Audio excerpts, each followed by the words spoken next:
This is the largest survey of my work ever shown in Berlin, and it's taking place in 3 different institutions, and they can't be more different from each other. So we have NBK, which is quite a simple space, and the Georg Kolbe Museum, which is the former house and studio of the artist. And then we have Kindle, which is actually a former factory. It's an industrial space that's been transformed into a contemporary art center. At NBK, where the exhibition is curated by Marius Babias, we are showing highlights from the last 20 years or so. There are works that deal with conflict, instability, a sense of threat, both in the domestic sphere, but also on a global level. Here there's a lot of work that deals with cartography and mapping. For instance, the work called Hotspot, which I first made in 2006. It's when I decided that conflict and unrest is something that's affecting the whole world. It is interesting that this is a work that I created 15 years ago, but it still seems relevant today because of the state of the world we're in at the moment. But also it acquired another meaning, which is interesting because it's become a symbol also of global warming and a reference to the climate emergency.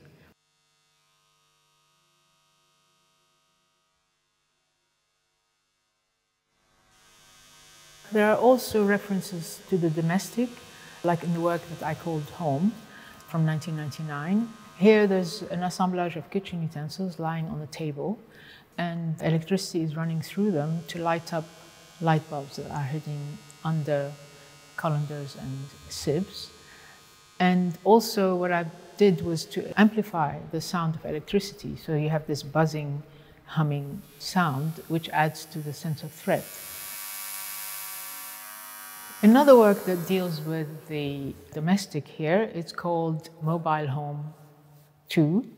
In this work, there's a lot of objects that refer to home, but also to travel.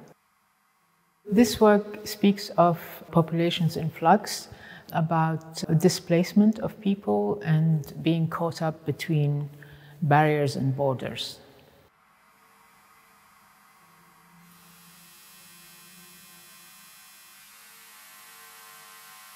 At the Georg Kolbe Museum, the exhibition is curated by Julia Wallner.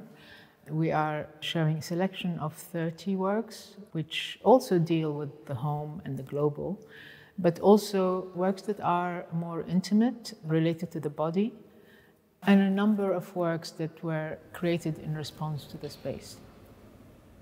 One of these new works is called Tectonic, and this was created specifically for this beautiful atelier space in the heart of the Kolbe Museum. It's an expansive floor-based installation and represents a world map sandblasted on the surface of a grid of square glass plates. They're precariously supported on clear glass marbles, so they seem to float a few centimeters above the floor and look very fragile. And by implication, it depicts the earth as an unstable and shaky construct. Another new work that I made because of the height of the ceiling here is a work called Electrified Variable 5. And this is work that originates from experimentation I was making when I was a student in the late 70s. In these works, the electricity is used as an element of disturbance and a kind of malevolent force to make you question the dangers that lurk behind the surface. Another work that deals with the domestic is Remains of the Day, 2016-2018. This is a home environment which looks like it has been hit by a sudden catastrophe.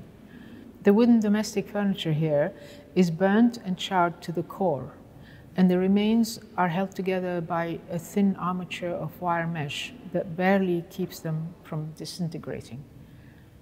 This is part of a series of works inspired by a visit to Hiroshima in 2015, when I was preparing for the 10th Hiroshima Art Prize.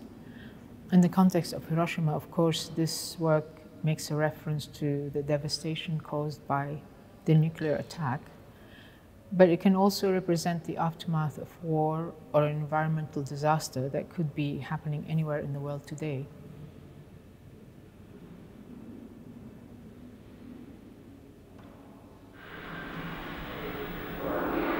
On the lower ground floor, we're showing the work Performance Documents, which covers performances from 1980 to 1987. And it gathers together photographs, sketches, descriptions, and video documentation of some of the live works I created during the 1980s. It gathers practically all the traces that remain from the performance work I made in that period. Many of these works, which are quite improvised and shown both in gallery spaces or simply outside in the street, were only performed once. Therefore, these documents bring together rare archive material from an early point of my career. In these works, there are themes that I have returned to many times in my sculptures and installations, with particular focus on the body and issues of surveillance, as well as confinement and conflicting relationships with the various systems that control us.